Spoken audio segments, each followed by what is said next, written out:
Oh, we're live. We are live. And this is a Copper Jackal's minting session. I am D20 plus 1, joined here today by 3 awesome players who have decided that they would like to have their characters minted today. And we have quite an eclectic party to get to introduce here. So I'm going to go ahead and throw it over to Grady. And Grady, if you would like to introduce your character and maybe plug your channel.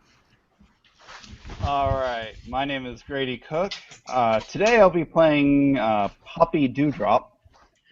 I don't have any channels to plug. I don't plan on running anything anytime soon. So I'm gonna help out an old friend, Bill Fortney, over at freelix.com, FREELYX. He's also one of our Copper Jackals. Blah, blah. I'm already expelled. I can't even say it.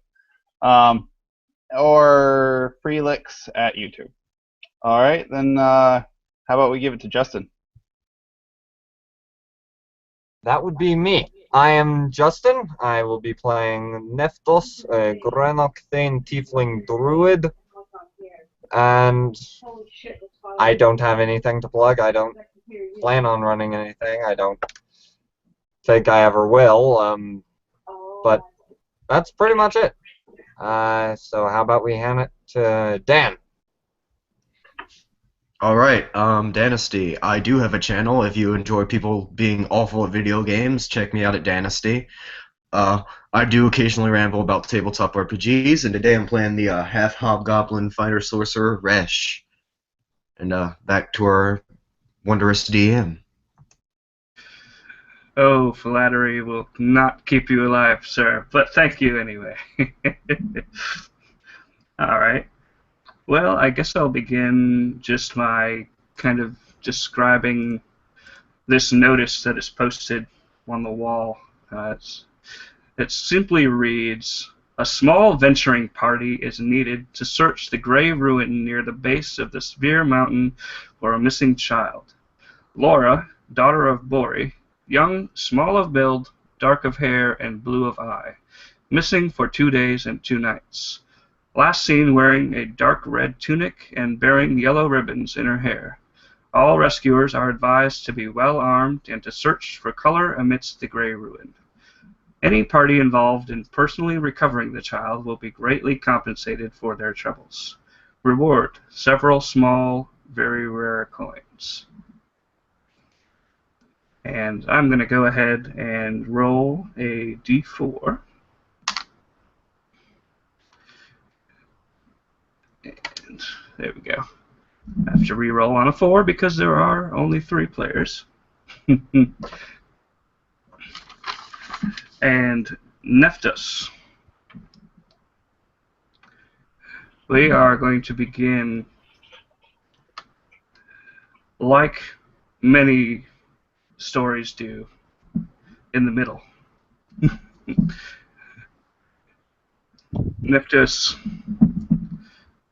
you are running faster than you've ever run before, and your breath is coming hard and fast, and the cold rain is falling hard upon you as you run over these gray rocks that are all around you, these crumbling gray remnants of the ruin. And you look behind you, and an unseen force kind of makes a noise that you've never heard before. It's kind of like a then it kind of reverberates off of the distant mountains, and you just you turn back towards the direction that you're running, and you see a single trickle of blood come down your forehead, kind of roll slowly down your forehead. And we do it. There's a hard cut, and we flash back to the lodge. It's 6 hours prior.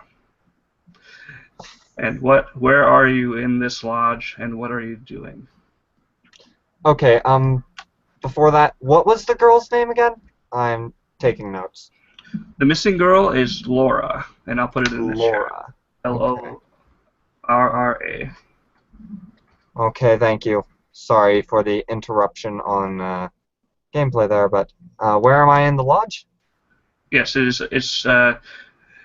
It's the lodge is called the Timberwinds Lodge, and you are in the city, the settlement known as Outpost 342, and it is named as such because the dwarves in this area are of little imagination. It is a simple mining settlement that has fallen to disrepair and nearly faded from existence. It's kind of the crumbling ruins of what was once a thriving mining town, and there's very few people that remain here except for the very poor and destitute who cannot escape. And this lodge was once a grand establishment where people of all shapes and sizes, all walks of life would come, but especially those who are more inclined to have a heavy coin purse.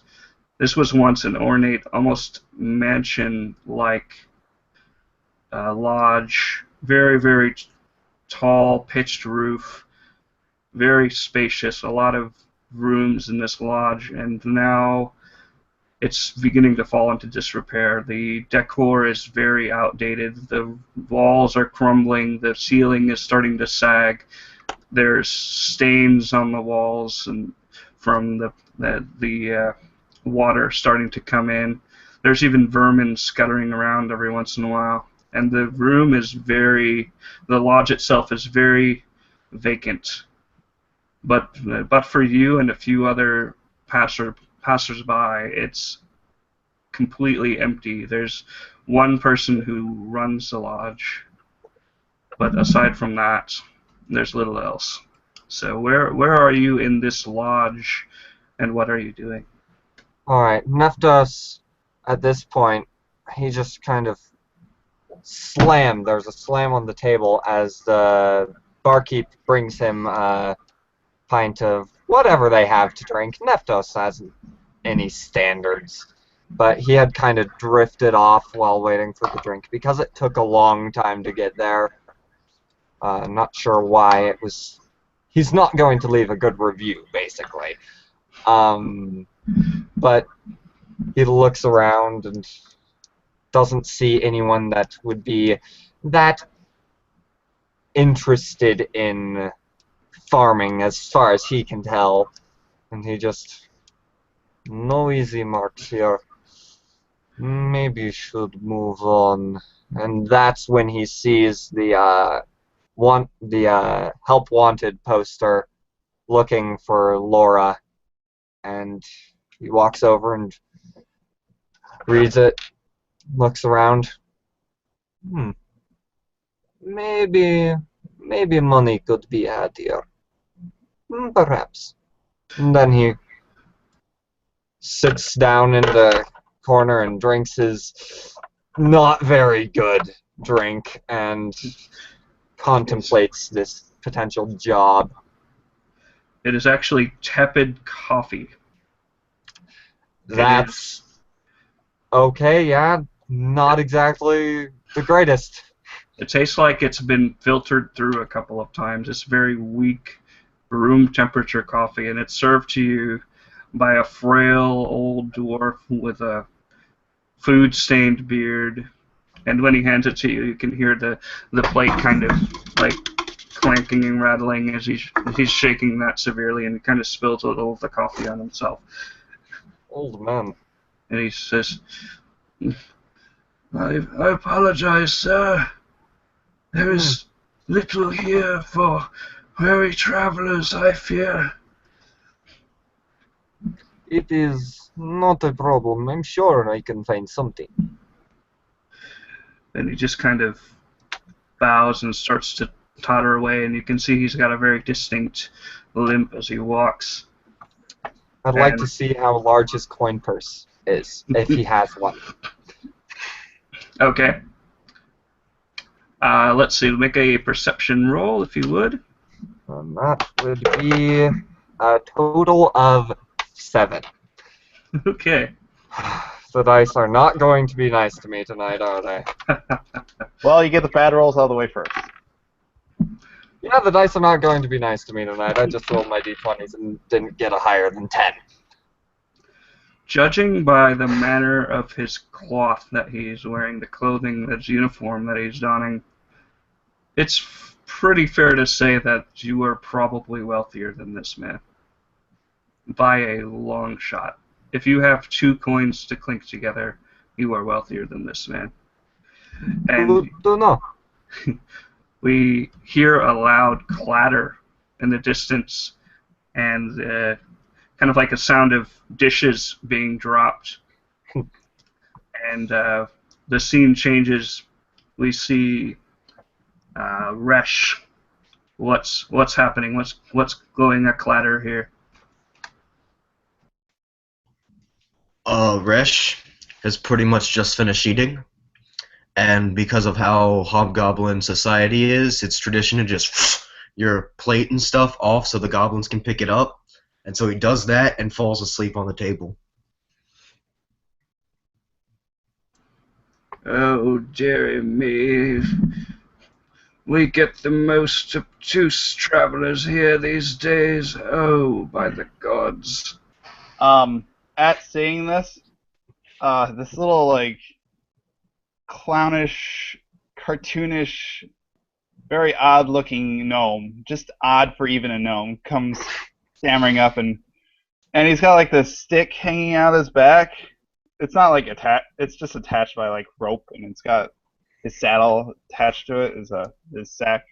And he comes up to try to help the old man, but being so much shorter, and how tall is this old man? He's pretty short even by dwarvish reckoning. Probably about the same size as you, actually. Kind of, if you account for his hunched figure. You know, if he was standing as tall as he could, he would probably be about a head taller than you. But as it is, he's kind of croned over. Okay. Well, being the nice guy he is, this gnome's gonna run up, and he's gonna try to pick up a few of the pots and pans and try to, like, balance them, like, kind of put on, like, this little display, like, oh yes, I can help you there with that. Oh, sir, you all right? Do you need any help, sir? I can help you with that. And he's going to, like, pile up the plates. Oh, I'm sorry. I was just gonna say, give me a dexterity contest. Ooh. Or a dexterity roll. Any kind of dexterity save. Sweet.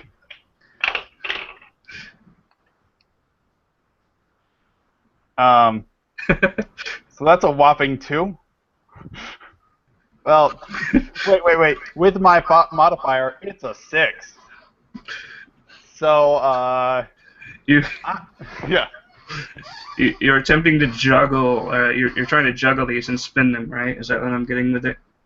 Yeah. Well, I was trying to, like, toss them onto, like, my hand and kind of, like, rotate them as they tower up. And you start to do it, and it starts to wobble, and then you fall on your butt, and one of them somehow, the energy of you hitting the ground, it goes flying across the room, and you hear, oh dear, we've let a draft in. Oh bollocks! And because he's much better at, like, hiding, he's just gonna slink away slowly. try to actually get around the table where the hobgoblin is asleep and disappear like that. I'll tell you one thing. If we can expect more of that, I've got popcorn.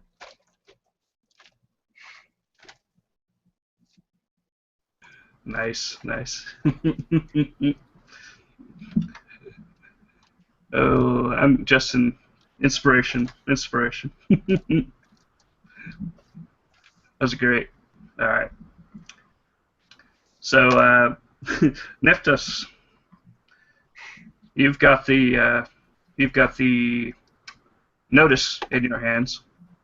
Yep. You, being cocky and sure of yourself, but at the same time, probably in need of some assistance here. What would you do?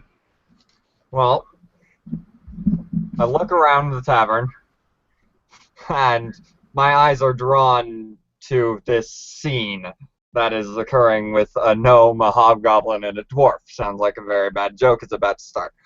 But, so, I walk over, and I kind of look around, try and see if I can find that gnome, because he was funny to me, and always good to have a good laugh. But then I nudged the hobgoblin awake and put the help wanted poster right in front of him when he wakes up. Resh, what great, fantastic dream did he just wake you up from? Just his old glory days. So Resh sort of, and annoyed, starts to read. And if you pay attention, you notice he's having trouble with some of the bigger words. He's reading out loud as well. Yellow ribbons. She yours or something? No, but I would like to find her and get the reward. You're a hobgoblin, yes? Half. On the Right. father's side. What is other half? He sort of looks around for a human to point, then, like, if there's any, he points. If not, he just says human. Yeah, the room's pretty vacant except for the three of you and the old man, who's actually kind of shuffling off, and you can hear him going, "Oh, that's better, yeah, just you can't go around you too." He's just swearing in Dwarvish. Yeah, you said you were looking for that gnome? I looked around a little bit, but then I was just, hobgoblin. Oh, okay. Fair enough. No, were you actively trying to hide during that while he was looking for you? I'll say yeah, I was. Okay. So it's the shot where you kind of scan the room, and at first you don't. It would take a keen eye to see it, but he's like behind the giant dire wolf head mounted on the wall. I'd like to say he's really good at it, but it's just a head. So like his feet are kind of sticking out from underneath or something, and like the poles kind of just like right behind the ear, just. Yeah. So it's one of those things in the movies where someone's trying to hide. Yeah, you don't quite see it at first, but when you go watch it again, it's like, oh wow, how did I not see that? Look around, do a double take, just. That is not normal. Well, and this is to Resh. Just, well, at least half your blood is good fighter. Let's say Excuse me? hobgoblin. Very good fighter. Let's say we try and collect on this bounty of sorts. Good by me, and Resha stands up. And the gnome is going to kind of run out from behind the wolf head. I mean, it's not like he was eavesdropping, but you're the only ones in here. It's a hollow area, maybe a little breezy, but it kind of echoes. So it's like, excuse me, gentlemen. Is there any way I could go too? I'm always willing to help. And I'm kind of lonely as it is now. So I also broke that man's plate, so I don't want to be here much longer. You mind? As long as you keep the juggling pots and not daggers, then we are good. Oh no, I have darts. That's fine. Oh, great. This will be good for my health. Yes, I'll try to be helpful. Help. Oh dear. And he just kind of strokes his horn nervously. And with that, you can you hear in the distance like a door being kind of creaking open. Old man reached kitchen. And you kind of hear like the thud of the heavy thud of boot steps. And you see what at first looks like a dwarf, but you're immediately kind of drawn to his skin tone being a little bit off. This is actually a Durga.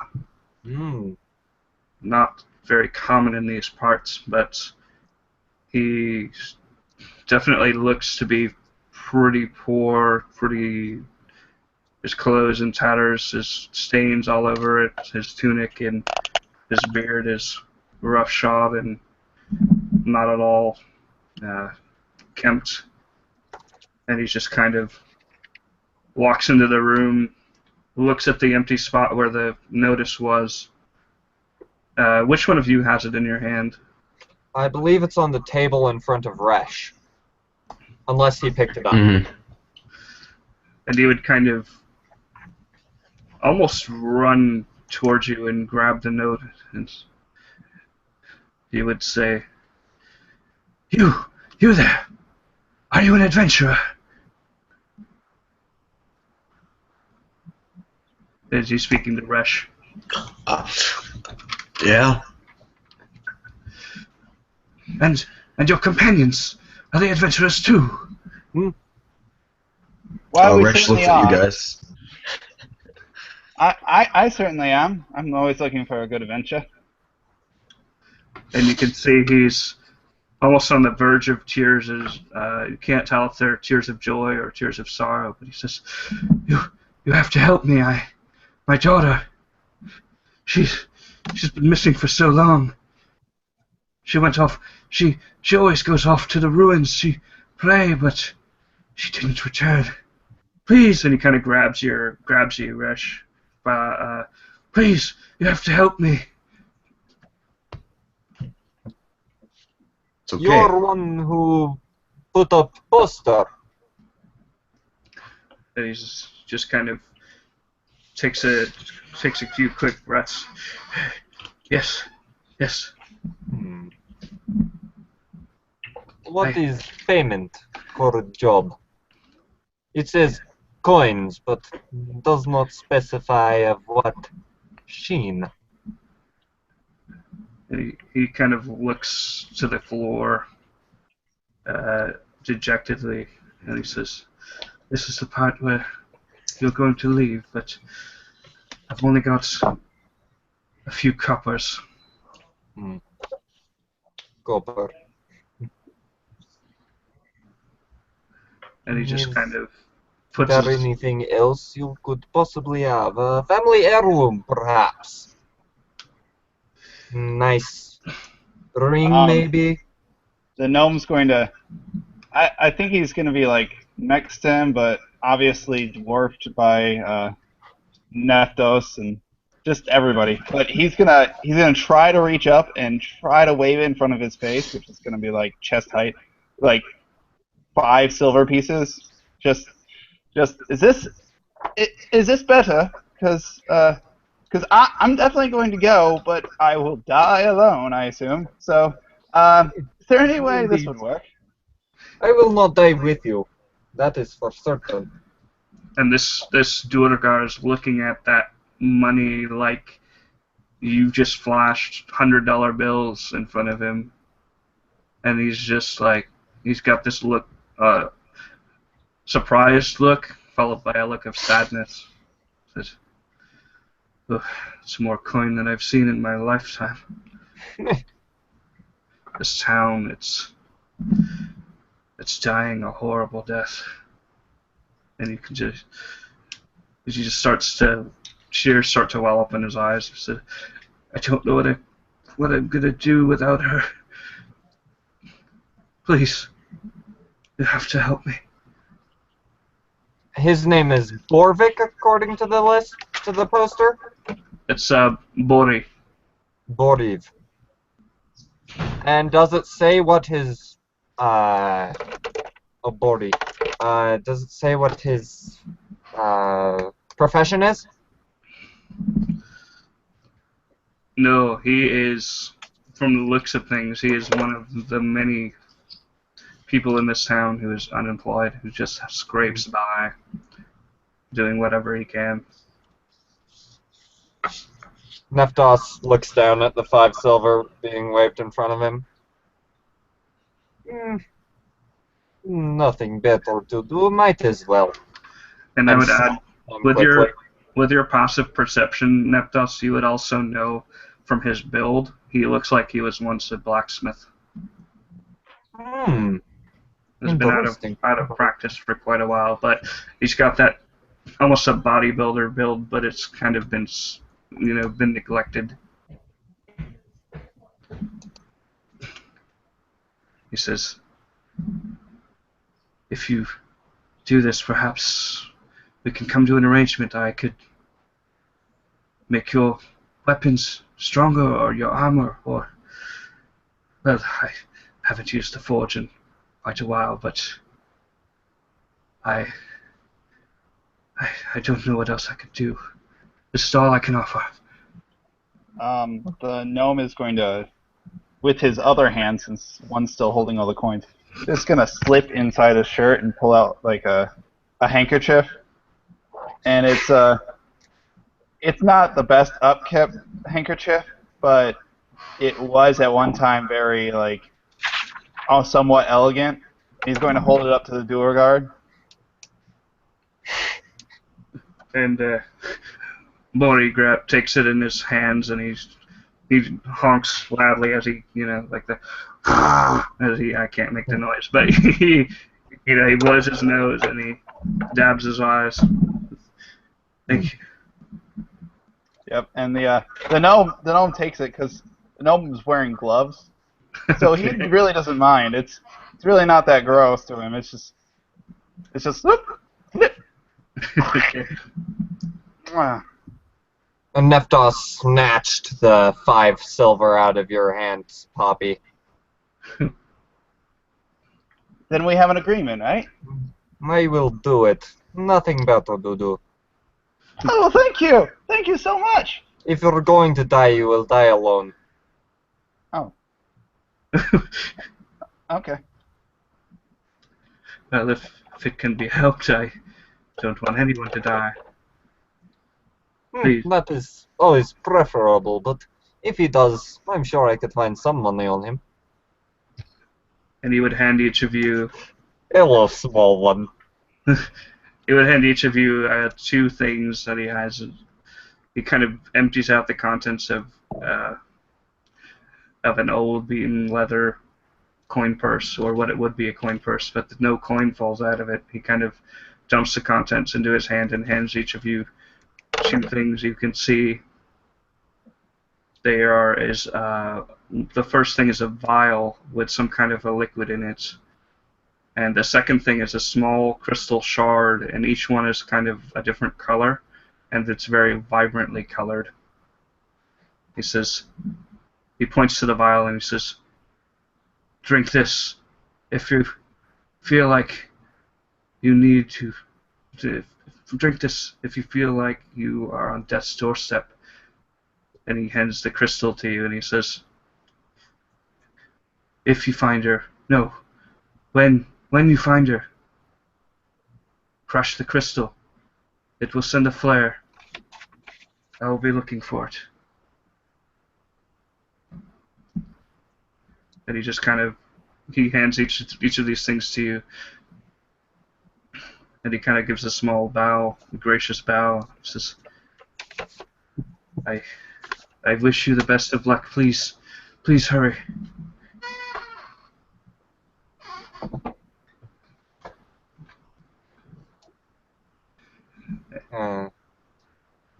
So Neftos just kind of goes over back to where his pour coffee is. He finishes off the cup, picks up his quarterstaff, and slings his bow onto his back and is just, well, let us get this done with. I would like to move on from this place quickly. And Bori just kind of looks at you and says, "Doesn't everyone? Consider yourself lucky that you can leave." And with that, he just kind of Consider yourself lucky I'm doing job. bows again and backs out of the room. Thank you, thank you. Right. Shall we get going then? I'm not exactly sure where the ruins are. Yes, these are the ruins known as the Grey Waste, which are almost adjacent to this lodge. It was once the center of this town, but now it's all but completely abandoned. In fact, the area that is known as the Grey Waste has no known inhabitants aside from the wild creatures that now roam there. It's been abandoned for, you would know, probably at least 10 or 15 years. That is a long time. And it wasn't necessarily thought of as being a dangerous place, but this girl missing is definitely not the first time that something like this has happened. And as you make your way out of the lodge, you can kind of see the Svir mountains in the distance, and you can almost see the gray ruin from where you are. There's verdant green trees and a little bit of powdering of snow on the ground, but there's a vibrant blue sky and color. But as you look down at the base of this mountain where these crumbling buildings are, you can see nothing but gray. It's as if the color's been saturated out of the area. As we begin our trek, the gnome is going to ask everybody's name. He's going to start with,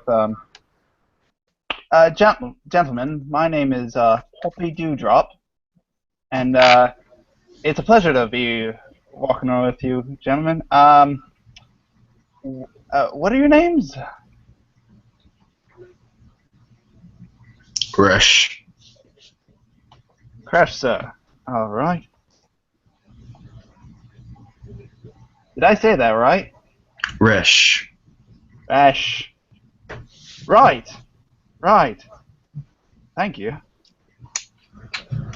And you, sir? Neftos kind of looks down at him, just, well, small, large-nosed man. My name is Neftos. It is a And that is pleasure. all you will get from me. Ah. Well, I hope to also get your assistance.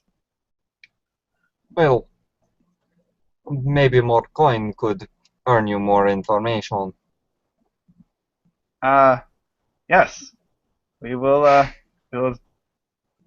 try to do that sooner than later. Shall we continue? Yes, indeed.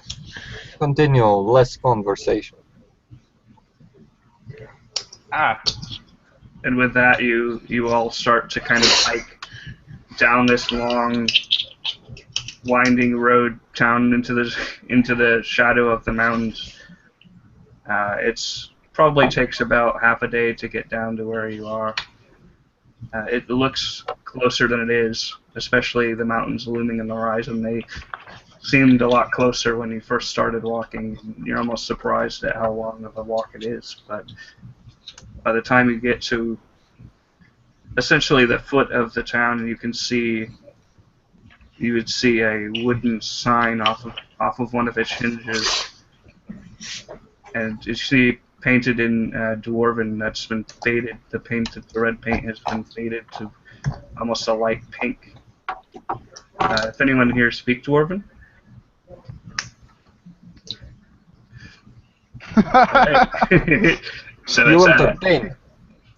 you can guesstimate even not knowing any Dwarven, that this is probably like a town. It was once a town city limit sign, just from the size of it and the ornateness of it. And it kind of creaks on its hinge as the wind starts to pick up, and the temperature seems to drop rapidly as you approach this town. And the gray clouds start to kind of roll in from the distance, and you get that sensation of it's the impending rain. And you kind of hear what sounds like distant thunder booming. Alright, the gnome will quickly speak just an odd-sounding word, going, Tim! And flicking his hand around with a small bit of flame just popping out, trying to just... It's not really enough to produce warmth, but it's enough to at least give the vague thought of warmth. And he's just holding it, kind of flickering in his hand, looking around as the clouds get denser. Okay, so you've got like a fire kind of in your hand type of thing? It's firebolt, but he's holding on to it. He's not shooting out yet. Okay. He's readying a firebolt. Gotcha. You are more than meets the eye, that is for certain. I thought you just clowned. Now you clown with fire. Fire is one of the best entertainments. I agree. Sense to burn yourself. Do not worry about burning me. Aren't you a tiefling? That I am. Do not worry about burning me. Yes. And as if to contrast that, these fat raindrops start slowly pattering down on the ground, and you can feel them kind of falling upon you, and they're ice cold, just the most unpleasant kind of raindrops, and it goes from just a few hitting your body to almost a full blown downpour in a matter of minutes as you start making your way down into this ruin. And again, you hear kind of a distant boom of thunder, and you can see white lightning kind of snaking its way slowly across the clouds. And it illuminates the structures down below. You can see the remnants of this outpost. You can see what looks like an old schoolhouse, a church, a big well, a town hall, a lot of residential buildings. You can see the mine proper leading into the mountain. As we walk through this village, if there are any windows, the gnome can look up and just get up on his tippy toes and like peer in, look to see what's in there, and kind of just turning to Mephidos every once in a while, and basically like what's in here, and nope, what's in here, nope. Okay. So you're going through just kind of the residential buildings, or just peering in, not rushing through. We're looking for a kid, so he's just gonna peer in. If there's looking for the girl, looking for some coins so this guy doesn't kill him. A lot of the buildings are semi-boarded up, but it's still easy for you to peer in, being the size that you are. The first building that you kind of peer into is what looks to be a rather large residence, and the interior of the building is definitely being reclaimed by nature from what you can see. Just kind of peering in, there's not a whole lot of light. There's only a few windows, and it's starting to get dark just from the cloud cover. But let's see, with your perception, Actually, if you would like to make a perception roll, because with what you can see right now, there's not a whole lot that stands out to you. All right. That is a total of 14. Okay.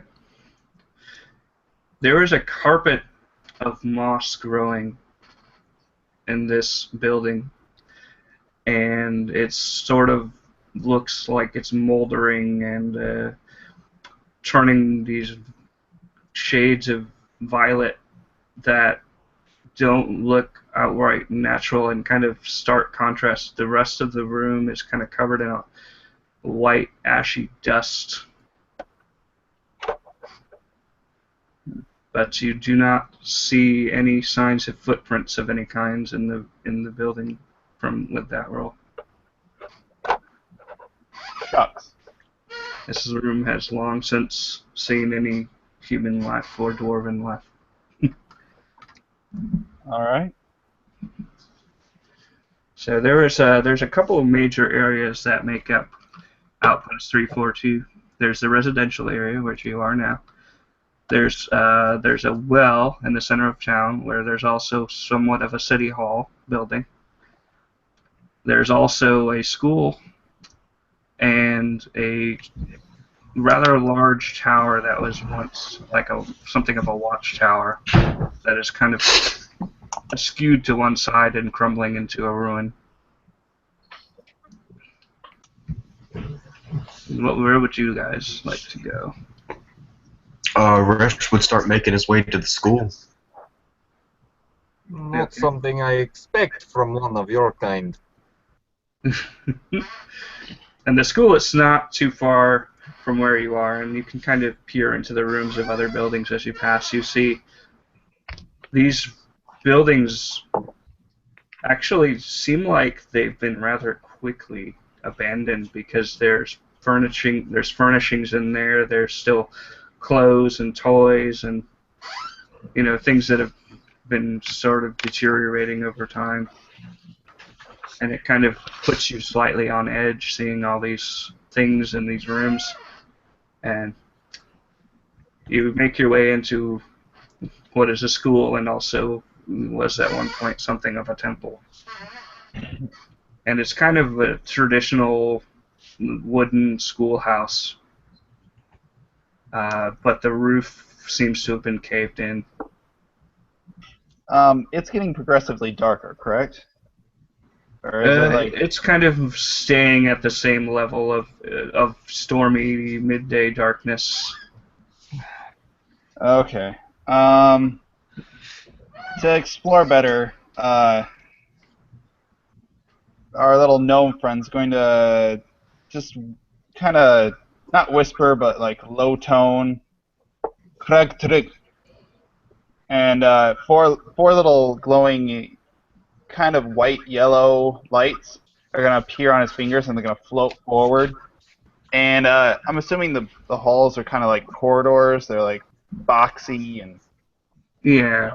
where each of the lights are going to float to like a different corner and kind of slide forward with us as we walk. And it kind of illuminates this main classroom, if you can imagine a rather large classroom that could probably fit 50 or 60 students at one point. Something in this room sends a chill up your spine and makes you almost audibly gasp. What is it?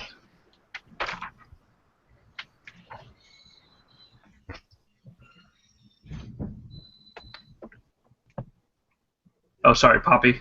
I was just asking you. Oh, okay. Oh, yeah, I couldn't figure it out, and I was like, oh. Yeah, I thought you might have been rolling for somebody or something, but No, I'm sorry. I should have been more clear. no, that's perfectly fine. You see something that completely sends a chill up your spine, makes the hair on the back of your neck stand up, gives you the... Well, in the darkness, and considering his height, to you guys it might look, somewhat normal. Maybe not the best, but to him it looks like a giant. Like this thing that's just covered in fur and just massive as all can be, and just, but it's also shrouded a little bit. What he might see is something that would look kind of like, to him, a dire bear, but to you might actually just look like it might even just be like a little wolf to you, but to him, he's very frightened of it. It's very big. And not only that, it looks like it's peering right over your shoulder. You kind of turn and it's right there. Oh, okay. And its teeth are inches away from your eye. Oh, And dear. what do you do? So I don't know. Can I have, because the dancing lights are kind of a minute thing, and like I guess I had to switch between the firebolt and the lights. So I'm actually going to I'm going to just kind of aim my hand backward and, like, with a flick of my wrist, go Tien, and just kind of like light this thing up. Not shoot it yet, but just kind of hold this fire in front of my, like, right over my shoulder. Like, there's something there, isn't there? Like, I'm not just seeing something. As its, like, teeth kind of touch my fingers. Oh. And you hear a whoosh, and you see the light behind you gets brighter as this taxidermy dire bear catches on fire. Well, look at that. You attract attention. I could have expected as much from your dinner plate. Rash starts stomping it out. I'm going to quickly jump around. Well, the gnome's going to quickly jump around, and with a snap of the fingers, he's going to go clung, and prestidigitation can put out a fire, right? Yeah, it kind of goes and sucks back into wherever the flame comes from, and you can see that this not only is this a taxidermy dire bear, but this is a badly maintained taxidermy dire bear, so it is terrifying looking. Its face is kind of slouching a little bit, and its fur is all matted and moth-eaten, and it's got a singe mark on half of its face where you just lit it on fire. So it's got this, and the way the lighting is in this room, it almost looks like, because of the burn marks, it almost looks like half of his face is completely missing. Ooh. And it Now just the gnome feels bad. kind of stares back at you with glassy eyes. Well, look at that. I had no idea you were an artist. Sarcasm heavily laced in his voice. And the gnome really doesn't know what to say, so he's just like, it's not quite a fresco. The smell of burning hair fills your nostrils. It's not a pleasant smell. Neftos snaps, and it's around his head is just the scent of perfectly normal anything druid craft. Okay. And outside you can hear the rain starting to come down harder. It's dripping through the ceiling of this school, kind of making a as the rain, you can feel the rain kind of pelting harder on the roof. And then you hear in the distance, you hear a boom of thunder, and then just this faintest, you almost think it might be in your imagination, but it sounds like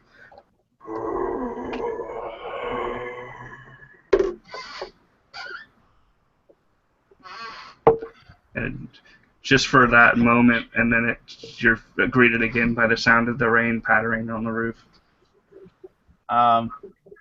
Quickly again, further away from the bear this time. But the gnome is going to say, "Tien!" And just like, did anybody hear anything whatsoever? Sounded When you like- say this, you can go ahead. Continue. Okay, I've when been you say talking this, a lot. Resh sort of snaps out of like a trance he was in. He's like, "Oh, sorry, the smell reminded me of home. What?"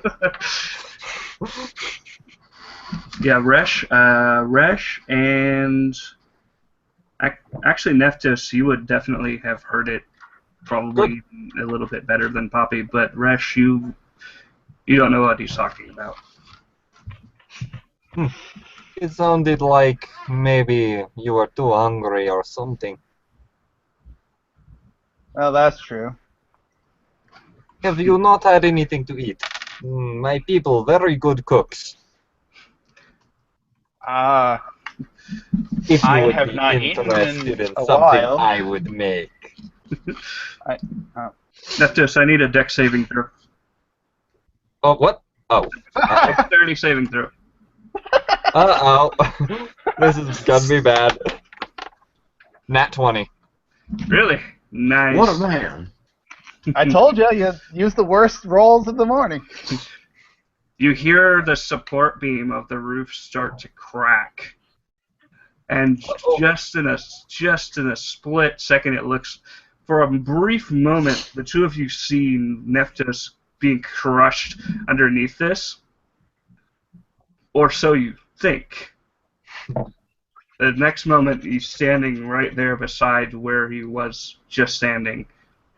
You have no idea how he just did that feat of acrobatics, but he is unharmed by this collapsing roof support beam that just comes crashing down. I thought dwarves were supposed to have good craftsmanship. With stone, not wood. And I sort of like knock on the support beam. Meh. You can Maybe see we that. should get out of building. You can definitely see that the wood is moldering and old and crumbly and just kind of coming apart. And as you guys, well, are you guys exiting the building? I suggested it. I don't know if anyone's going to follow the suggestion. You suggested it. Well, you see the lights are like trailing out of the room as the gnome's like, "What? Already Are gone. we- Come on! I don't want to get, crushed and Poppy. or other things." Poppy, you're about 100 yards or 100 feet ahead of everyone else, right, on your way out. Yes, I think And- I've made it to the front door, almost. You get that old familiar